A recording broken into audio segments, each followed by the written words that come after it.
So welcome to Seen and Solved, where real challenges meet real people with the know-how on how to solve them.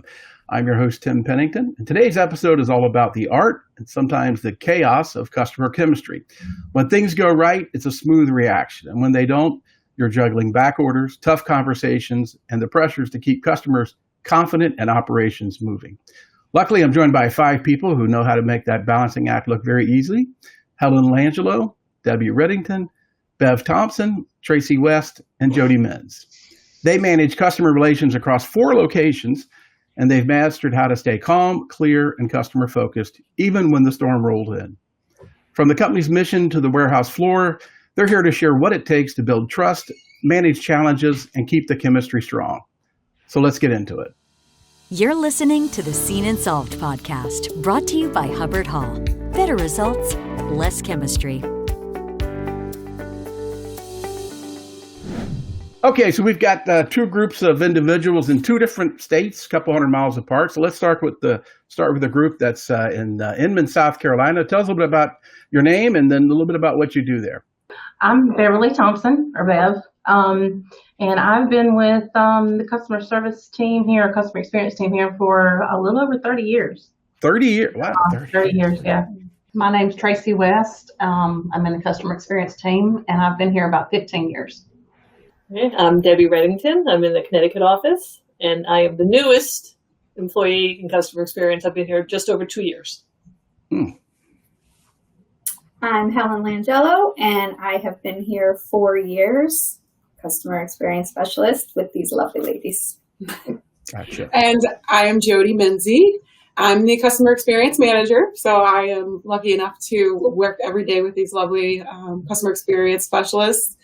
And I've been with Hubbard-Hall for almost 4 years now. 4 years. Wow. Okay, Yep. Great. Well, thank you very much for joining us. And, one of the things I wanted to talk about is again, customer service. And it's one of the things I think that really predicated us having this Seen and Solved was that a lot of people in the finishing industry are sort of falling out of love with their chemical suppliers. Some of them, not you all, but some of them these days, because we've got a lot of consolidation going on. And when that happens, companies kind of get a little smaller, and one of the first things that sometimes falls is the customer service. And so I know that's something that you all at Hubbard-Hall have spent a lot of time over many years making sure that your customers are really taken care of. Not sure which one of you want to take this, but tell us from the very top of your company, what's the message you all get about customer service? How people are to be treated, how your customers are to be handled. Tell us a bit about that, if you could. Well, our company-wide initiative is to be our customer's best supplier. In customer service, we took it beyond that. It was very important to us to develop our own mission statement within our department. So we all met on that for quite a while, and we came up with something that we were very happy with. And our mission statement within customer service is to build relationships with prompt and exceptional service, one customer at a time. Right. So you all did your own mission statement, right? I mean, how long did it take you all to kind of work, which I guess is a good exercise to do, right? How long did it take you all to come up with something that really you all stood behind with that? We met weekly for about a month. Yeah, we did like a workshop, and we met weekly for about a month. Asking probing questions about like what brings us together. What do we come to work for? What do we feel like our customers expect from us? And from there, we actually learned a lot about ourselves and each other. And like I say this a few times already, but one of the biggest things that I took away from that mission statement was that everybody here comes to work for each other, that we enjoy coming to work and working for each other, but we depend on each other, we rely on each other, and we know that if we don't come in that day, that it's going to be harder for somebody else, and there may be something that somebody else is going through that we need to be there for. And to me, that was very refreshing, and I thought, we're definitely on the right track, because if we feel this way about each other, then we're going to provide a good experience for the customer. And to bring that back to how leadership kind of sets the tone is that they're the ones that, all of our leaders and our managers, they want us to be our customers' best supplier. They want us to put our customers first. And by doing that, that was our way of showing what we're going to do, how we're going to provide that first-class customer experience to our customers by building relationships through exceptional service.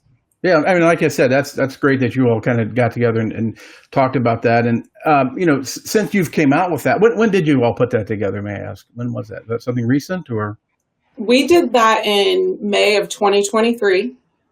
Okay, and we've been kind of using it as our, I would say, like our guide in our framework for what we do and our actions that we take is, okay, let's not forget what our mission statement is and how it ties back to our company strategy, and we have it actually laminated in our offices here.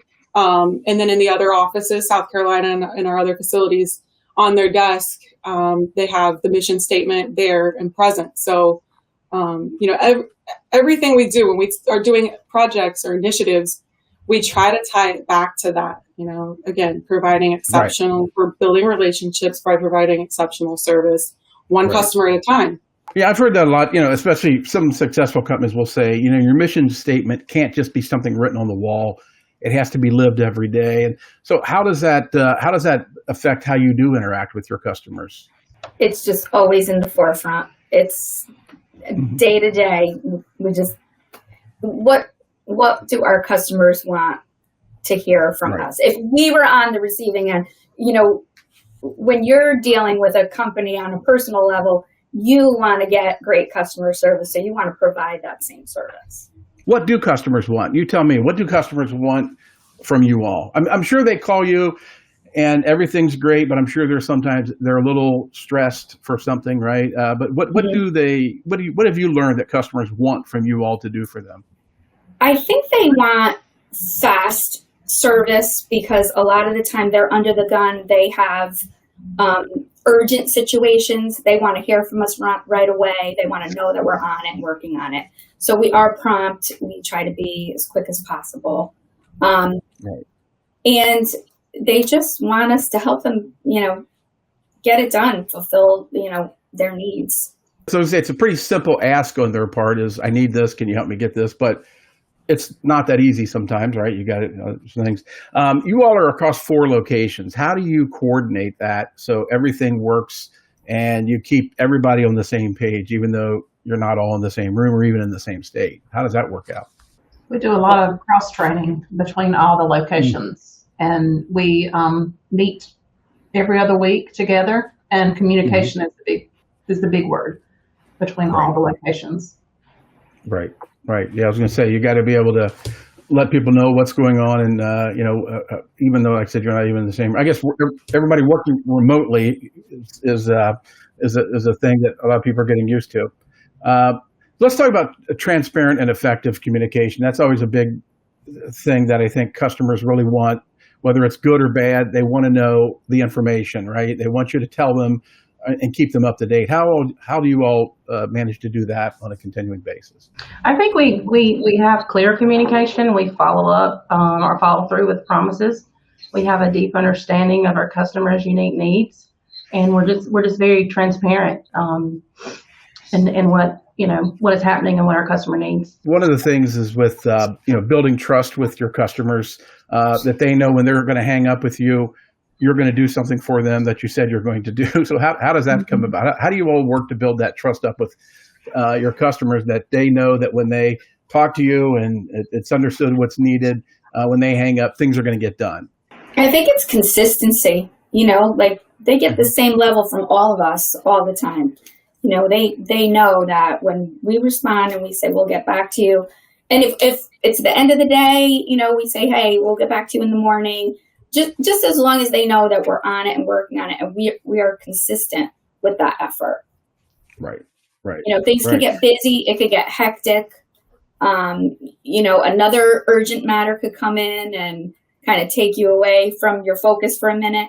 But them just knowing that they are just as important as every other customer, we're going to be consistent with our replies and Right. I would back that up too. And one thing that I think gets overlooked and we should, talk about is not only do we build loyalty and relationships through the consistency, we're doing what we said we're going to do. We've got amazing operations in place. Like, we're lucky that we just get to take the phone calls or interact with the customers, but we really have so many robust processes in place that allow us to respond to the customer quickly, get them what they need when they need it. They don't want a whole bunch of stuff.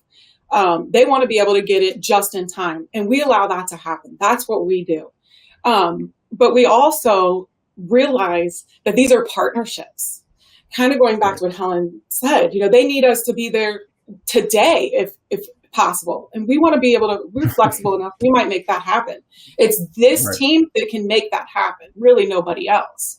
But the big thing there is that we understand that if you're in a bad situation, that there could be 20 people at your facility that are waiting for this, batch of chemicals that you need.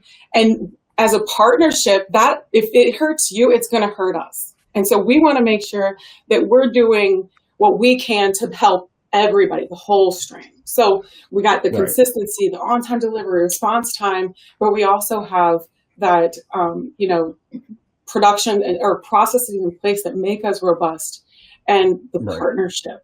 We are literally building relationships. I think it's not necessarily about our daily transactions, but about the partnerships we've built. I think it pushes us to continuously improve and streamline our processes so we can better serve our customers. I was going to say, kind of as a small example, is that, sometimes a customer might have to, pay for shipping of some kind, and it's coming from a different location, and they really don't want to pay that shipping, but if they don't, then we're not going to be able to get it to them in time. So there's one of those choices where we have this constraint. Obviously, there's freight costs and inventory. So how do we balance that? And maybe in this case, we can tell the customer, look, you, as a partnership, we can negotiate. Hey, we don't want to force you to have to pay that, but we don't want to have to pay it on us either, because it's going to trickle down. So let's come up with a good solution that works for both of us. Maybe this time you pay the stocking, but next time we'll get it closer so that when you order the next time, it'll be a lot less to ship. That's what this team thinks about for the customer. Right. And like you said, I think the transparency of being upfront and honest with them, letting them know, if you want it tomorrow, there's a little bit of a additional cost because you're going to incur the additional cost. Hubbard-Hall will have to. So moving that along with that, talking about that, when you have to kind of deliver some not so pleasant news sometimes about things. So what habits, how do you all, let me go around the room with all of you here. How do you what internal habits do you have that kind of keeps you staying calm and just kind of working through this, knowing that, at the end of that conversation, you've got an action plan going, but they may be a little bit upset about things. How do you all deal with that sometimes? To be sympathetic with their needs, to understand how they're feeling. You put yourself in their shoes and be sure that you listen to the customer and that you really understand their needs. Just try yourself, stay calm and show empathy to them. And once you get off the phone, you can try to solve the problem and then give them a call back and let them know that it's taken care of. Stay positive as well. It can get done, right? It will get done, right? Try to stay positive. I think showing a lot of empathy and just being clear in your communications goes a long way. And another great thing that we have here at this company, again, comes from top down, is empowerment. And I think that we all feel confident enough to, if we do listen to the customer and we practice that empathy, we have been empowered by the company to come up with a good solution that works for both the company and the customer. So by being empowered and not having to, sometimes there are issues where we may need to elevate it or get somebody else involved. But if we can solve a customer's problem at that, at the first call or the first email, but through our empowerment capabilities, then we do that. And that really does help with the experience, because the customer they don't have to wait. We don't have to go to somebody. And it makes us feel good too because we've been trusted, so it's a win-win for the company and the customer. Bev, you're the one said you've been there for 30 years? Yes, I have. Yeah. Good Lord. Have you always been in the customer service side of it with this? Or? Yeah, pretty much. I started out when I first came here. I was more in an administrative assistant role. 30 years ago, how did you do that? I mean, so probably the technology wasn't like it is today, correct? Oh, no, it's very different. Very different. Took a little longer to do things, of course. Right. But, I think that just the culture of the company has just been remarkable. And that's what's, drove me to stay here. I've had like 9 jobs in 30 years, so congratulations to that. That's pretty. It's funny is that the old saying, the customer's always right, which I don't believe in, because if that's the case, you wouldn't really be in business a long time. So again, kind of whoever wants to add into this, balancing being responsive to the customer with just plain what's realistic that you can get done for them. How do you kind of do that sometimes? You just have to be honest, Right. You just have to be honest. Listen, there's things that we can make happen and sometimes we just can't, but we'll do the best we can. We involve every department that's involved, like it's an all hands on deck kind of a thing. Yeah, it's kind of like sometimes, like you were talking about, the customer wants next day, like they place an order, want next day, or they want today. Sometimes we can't get it to them today, but we can offer, we can get it to them tomorrow. So communication again with the customer, and we're able to meet halfway or a little better than halfway. That's a good point that Tracy makes. And sometimes people will order like 2-3 pallets of something and they need it the very next day. But, it's tougher at 12 o'clock to get together 3 pallets versus maybe 1. So if you pay attention and we're listening to our customers and we understand what they actually need, you can find out that, they really only needed 1 drum tomorrow. So, that's going to be a lot easier to get that over to them. So, communicating and being able to be flexible. Is it easier for us to just enter one order with 1 ship date? Yes. Does that work for the customer? No. So we're going to do it what works best for the customer. You could get creative. Yeah. We may not have notes available, but we have some drums. How about will that work in the short term? Yeah. So, yeah. Yeah. Do you end up talking to the same people at these shops and facilities that do you end up talking to the same people sometimes over the years? We build relationships with them. It's sometimes they'll share pictures of, like, we're in South Carolina. We have a customer in Minnesota, and the temperature is the different temperature there, and so he'll share pictures of ice fishing and different things like that. And we share the stories, personal stories. So it's more than just chemicals and work. Yeah. So let's wrap up, and I want to ask you all to kind of each one of you to kind of chip in and kind of tell me, what you deal with customers, and like you said, it sounds like you're all very empathetic to them, and you're trying to help them. What would be one thing you'd want them to know about what you all do and how you're trying to do it that maybe they don't understand, but something that you wish a lot of people who were on the other end of the call really understood about what you're trying to do for them? The dedication behind the scenes. I think we all are just extremely dedicated, from, upper management down to lower, level, the dedication that we all have. And we truly live every day trying to exceed our customers' expectations. I agree with that 100%, the dedication, that how much dedication goes behind things. Because that made me think about, when we have like a customer issue that, even though they're only talking to me and I'm, just customer experience manager, I want to assure them that the company takes it very seriously when there's a problem, or, especially if, it's affected somebody's production or, their quality. So, we don't take problems or quality issues that our customers place lightly. Those are very important. So sometimes when a customer does have like an RMA or something, a quality issue come up, I do like to reiterate to them that the whole company is behind them. And, it is a problem that will be addressed and the whole company is going to know about it. So that's something that I think that I would like the customers to know is how serious we take quality, safety, and being their number one supplier. So what are some misconceptions that you believe that customers have about you all that you really would like them to know that maybe isn't true, or maybe just a tad off? What would be some of those misconceptions? I think a misconception, a common one, is that customer experience, that we may have all the technical answers to all their questions.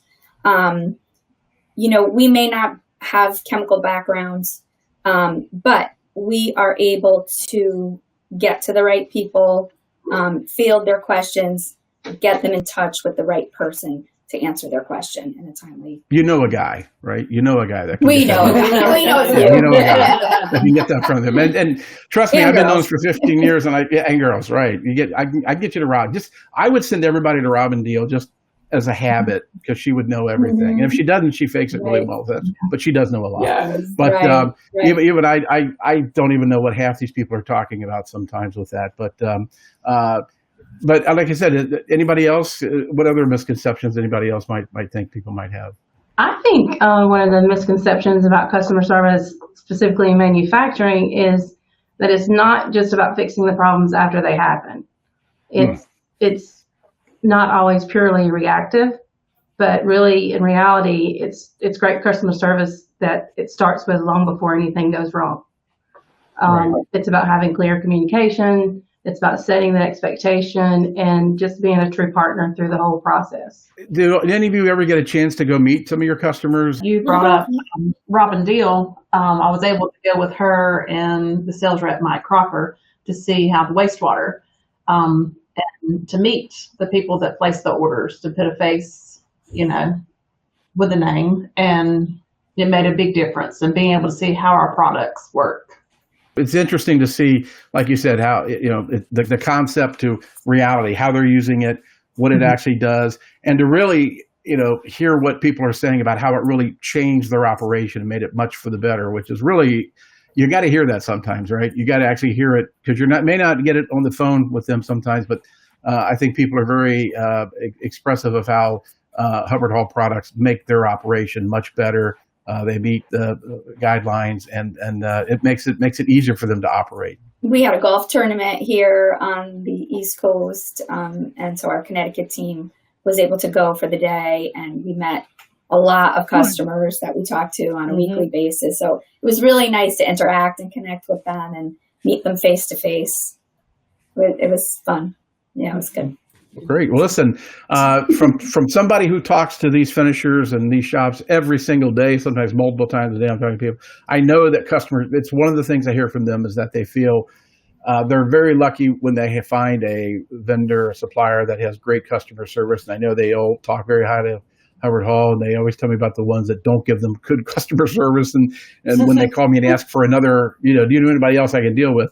But thank you all. Like I said, I know it's a thankless job and a faceless job. Maybe, you don't get out there and see like some of the other people at Hubbard-Hall are visiting the shops and they can see the people. But thank you for what you do. And I appreciate you all for sharing that information and sharing stories about yourselves. I appreciate it. Thank you, Tim. Thank you. It was great. Thanks for listening to Seen and Solved by Hubbard-Hall. For more episodes, visit hubbardhall.com or wherever you get your podcasts. Be sure to like and subscribe, rate and review, and join us on social media. Produced by Awcast.